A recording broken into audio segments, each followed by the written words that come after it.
हम सामान्य रूप से ईश्वर को निर्गुण व्यक्ति के रूप में, कोई शक्ति के रूप में देखते हैं, लेकिन वास्तव में पवित्र बाइबल में जैसे ईश्वर अपने आप को प्रकट किए हैं वो वैसे नहीं है। इसलिए हमारी एक प्रयास है कि हम पवित्र बाइबल पर आधारित कुछ वचनों को लेकर, घटनाओं को लेकर हम मनन करते हुए उसको 4 चरणों में बांटकर वास्तव में उसमें छुपी हुई जो भावनाएं हैं, फीलिंग्स हैं, उसको अनुभव करने और ईश्वर को एक व्यक्ति के रूप में समझने, अनुभव करने और उनके साथ हमारे संबंध को कोई काल्पनिक नहीं बल्कि वास्तविक रूप से जीने का एक प्रयास है।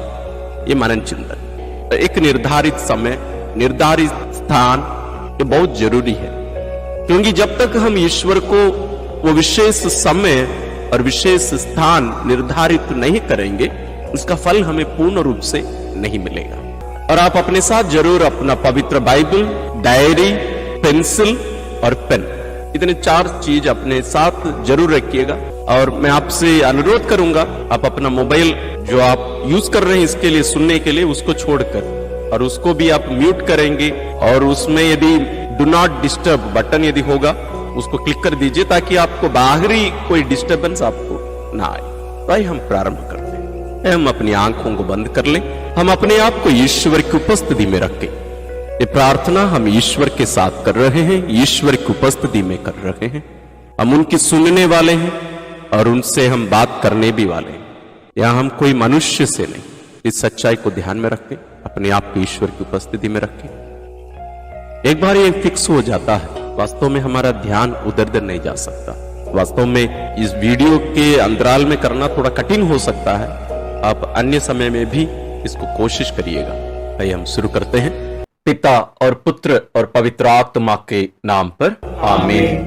हे परम पावन दयालु पिता, इस अवसर के लिए हम आपको धन्यवाद देते हैं कि आप हमें अपने पुत्र को देकर, अपने आत्मा को देकर उनके द्वारा आप अपने आप को हम पर प्रकट करते हैं। और इस विशेष अवसर के लिए हम तुझे धन्यवाद देते हैं कि आप हमें पवित्र आत्मा से संचालित करके आपके पुत्र से वार्तालाप करने का, बातचीत करने का एक सुअवसर आप हमें प्रदान कर रहे हैं। ये पवित्र आत्मा हमारे हृदय को, हमारे अंदर आत्मा को खोल दीजिए और आप स्वयं रहकर प्रार्थना करने की कृपा करिए। प्रभु यीशु से बातचीत करने के लिए हमारी मदद करिए।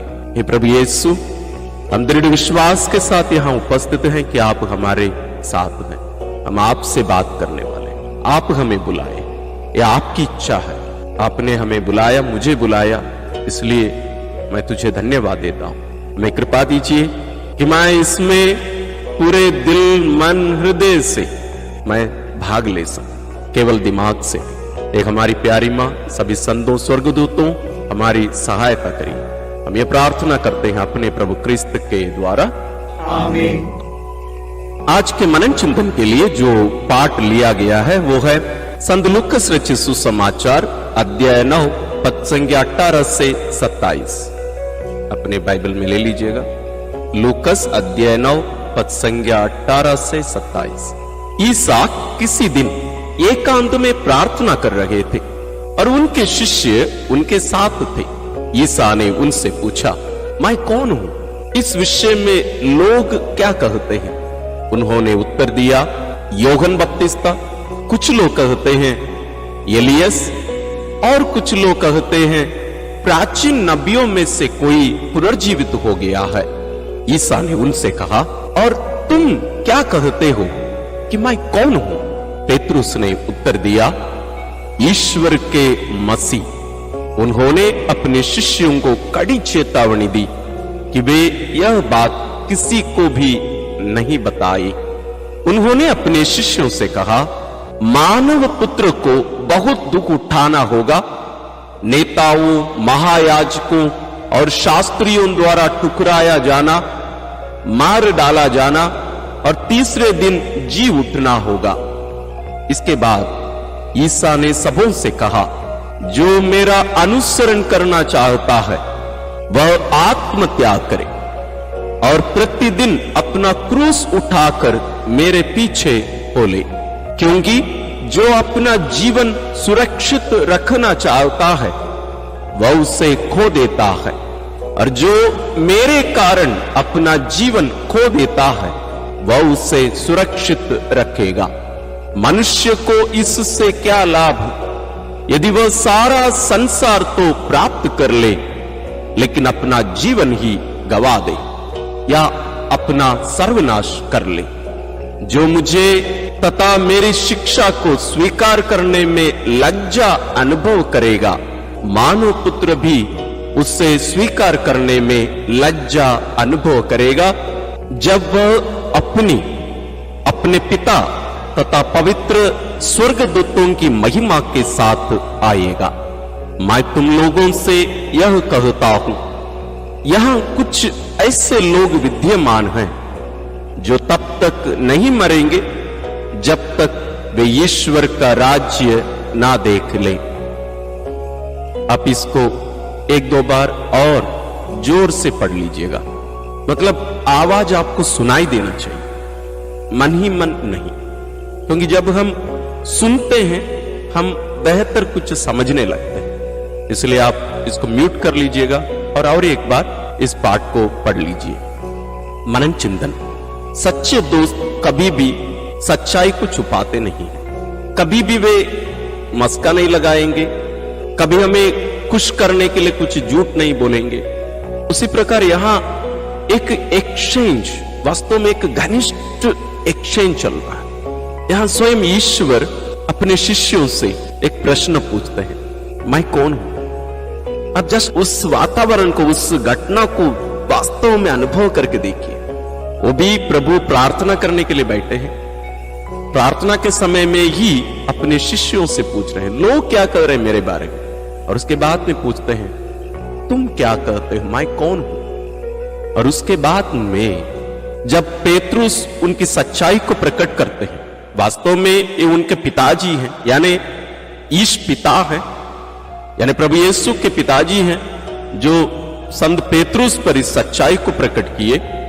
उनके इस प्रकटीकरण के बाद प्रभु यीशु उनकी वास्तविकता के बारे में, यानी कैसे वे मुक्तिदाता हैं, किस प्रकार के मुक्तिदाता हैं, इसका वर्णन करते हैं। उसके बारे में अपने शिष्यों को वे बताते हैं। लेकिन एक महत्वपूर्ण बात, वास्तव में मैं भी इस बात को कभी सोचा नहीं था, उसमें प्रभु यीशु ये बताते हैं कि यदि तुम्हें मेरे सच्चे मित्र बने रहना है तो तुम्हें भी दुख उठाना होगा भैया, तुम्हें कीमत चुकाना पड़ेगा।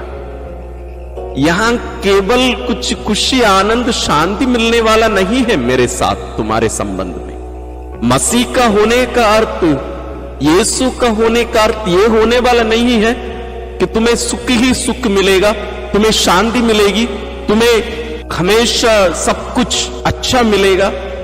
नहीं, तुम्हें क्रूस उठाना पड़ेगा, तुम्हें लज्जा का अनुभव करना पड़ेगा मेरे कारण। और इन सबसे बढ़कर तुम्हें तुम्हारे सपने, तुम्हारी आशाएं, तुम्हारे जो स्वतंत्रता है, तुम्हारी योजनाएं, इन सबको तुम्हें त्यागना पड़ेगा, अन्यथा तुम मेरा मित्र नहीं रह सकते। वास्तव में हम बहुत लोग आज के समय में हम ऐसे ही प्रभु को स्वीकार नहीं करना चाहते हैं। आजकल बहुत सारे लोग प्रभु को अपना रहे हैं क्योंकि उनके दुख दूर होते हैं। अब प्रश्न आपके लिए और मेरे लिए, लेकिन यहां हम देखते हैं हमारा जो मित्र आज के सुसमाचार में प्रभु यीशु हमसे कहते हैं, मानव पुत्र को दुख उठाना होगा, शास्त्रियों द्वारा, नेताओं द्वारा ठुकराया जाना। और हम जानते हैं दुख भोग में उनके साथ क्या क्या हुआ था। वे स्वयं ईश्वर होते हुए भी हमारे सामने स्वयं आत्मत्याग किए, अपना क्रूस उठाए और कलवारी पहाड़ गए, अपने आप को बलि चढ़ाए। अब जस्ट कल्पना करिए, प्रभु यीशु कलवारी पहाड़ की चोटी में क्रूस पर टंगे हुए हैं, या वे क्रूस ढोते हुए जा रहे हैं, कलवारी पहाड़ की उस चोटी पहुंच रहे हैं, मुड़कर देख रहे हैं कि मेरे मित्र लोग कहां हैं, कहां हैं मेरे मित्र लोग। क्या क्रिस्तीय विश्वास में आकर कितने साल हमारे हो चुके हैं, मेरा भी, मैं वास्तव में एक पुरोहित हूं। आज मुझसे प्रभु यीशु यही प्रश्न पूछ रहे हैं, मेरा दोस्त तू कहां है, मैं अकेला पड़ गया, इस राह पर मैं अकेला हूं, कोई भी मेरा साथ नहीं देना चाहता। ना जब मैं इस धरती पर मानव रूप में था और ना अब। सबको सुरक्षा चाहिए, सबको खुशी और आनंद चाहिए इस दुनिया का। कोई भी मेरी दोस्ती नहीं चाहते। लोगों को मेरी आशीष चाहिए, मेरी शांति चाहिए, मेरा प्रेम चाहिए, मेरी क्षमा चाहिए, मेरा सब कुछ चाहिए, लेकिन कोई भी मेरी दोस्ती नहीं चाहते। मेरा अपनापन कोई नहीं चाहते, कोई भी मेरा नहीं बनना चाहते हैं, कोई भी मुझे अपनाना नहीं चाहते हैं, कोई भी मेरा बनना नहीं चाहते हैं। थोड़ा सा वक्त ले, थोड़ा सा वक्त ले, इन बातों को थोड़ा सा हमारे हृदय में थोड़ा सा गहराई में जाने दें। क्या ये सच नहीं है? थोड़ा सा वक्त ले, हमें इसके बाद में प्रत्युत्तर देना पड़े, हमारा रिस्पॉन्स हमें देना पड़ेगा। मनन करें। अब हमारा प्रत्युत्तर का समय है। हे प्रभु, यदि तू आज मुझसे यह प्रश्न पूछता, तुम क्या कहते हो कि मैं कौन हूं, मैं भी शायद आज संत पेतरुस के समान कहता, तू ईश्वर का पुत्र है, तू प्रभु है, तू ईश्वर है, तू हमें चंगाई देता है, हमें क्षमा करता है, हमसे प्यार करता है। लेकिन प्रभु, आज मुझे यह अनुभव हो रहा है कि तुम मुझे ऐसे घूर घूर कर देख रहे हो, मुझे प्यार से देख रहे हो कि मेरे इन शब्दों के आगे मेरे हृदय में वास्तव में कोई सच्चाई है या नहीं। क्या ये केवल शब्द मात्र ही है, या मैं वास्तव में इस पर विश्वास करता हूं और इस विश्वास के अनुसार मैं जीता हूं? क्योंकि प्रभु, मैं वास्तव में अपना जीवन आज तक तुझे समर्पित नहीं किया। आज भी मेरी अपनी योजनाएं हैं, आज भी मेरी अपनी सब कुछ है, मेरी मदद कर। मैं भी चाहता हूं तू जैसे मुझसे प्यार करता है वैसे मैं भी तुझसे प्यार करूं, मेरी मदद कर। हम यहां थोड़ी समय ठहरे, इन भावनाओं को अपने अंदर जाने दें। आप भी अपने शब्दों में इन बातों को प्रकट करिए। थोड़ा सा रेस्ट लेने का समय, मतलब उस भावना में हमें डूबे रहने का समय है, मौन रहने का समय है।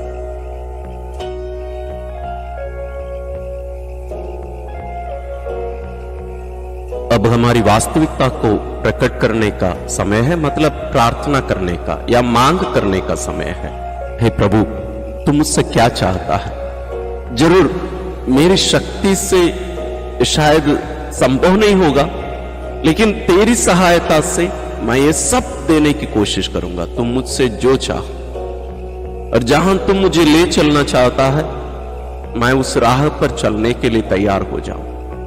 और यदि तू चाहे कि मैं तेरे पीछे पीछे कलवारी पहाड़ तक पहुंचूं, उसके लिए भी मैं तैयार हूं। जरूर मैं हर दिन अनुभव करता हूं मेरे लिए वो संभव नहीं है, लेकिन तेरी सहायता से मैं विश्वास करता हूं कि मैं वहां पहुंच पाऊंगा। और मेरी मदद कर प्रभु कि मैं हर चीज में, तेरे कार्य में, मैं विश्वास के साथ तेरी उपस्थिति को, तेरे हाथ को मैं देख पाऊं, केवल शब्दों से नहीं, वास्तविकता में। मेरा विश्वास केवल एक काल्पनिक या शब्दों से भरा हुआ एक खोखला नहीं, बल्कि सच्चाई हो, वास्तविकता हो।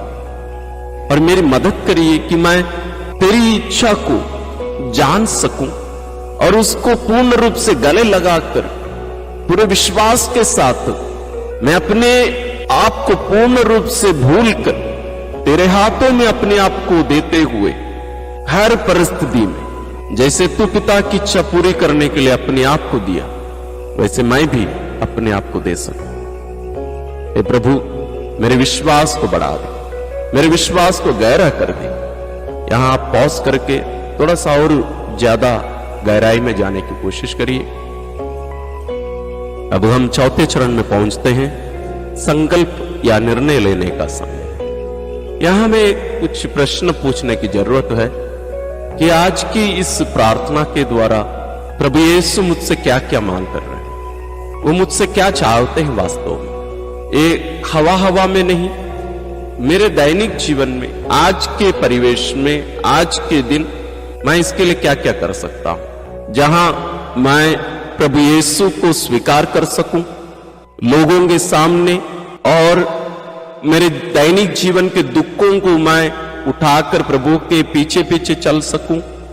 जो मुझसे नफरत करते हैं मैं उनसे प्यार कर सकूं, क्योंकि प्रभु यीशु ने मुझसे कहा है, प्रभु यीशु की जो शिक्षा है उस पर चलना ही वास्तव में क्रूस उठाकर चलना है। यदि हम प्रभु की शिक्षा पर नहीं चलते हैं या चलना नहीं चाहते हैं, हमारे जीवन में क्रूस आएगा ही नहीं। इसलिए थोड़ा सा समय हम ले, हम अपने डायरी में लिखें आज के इस पाठ के अनुसार मेरा वास्तव में क्या क्या निर्णय होना चाहिए और उसको पूरा करने के लिए मैं क्या क्या करूं।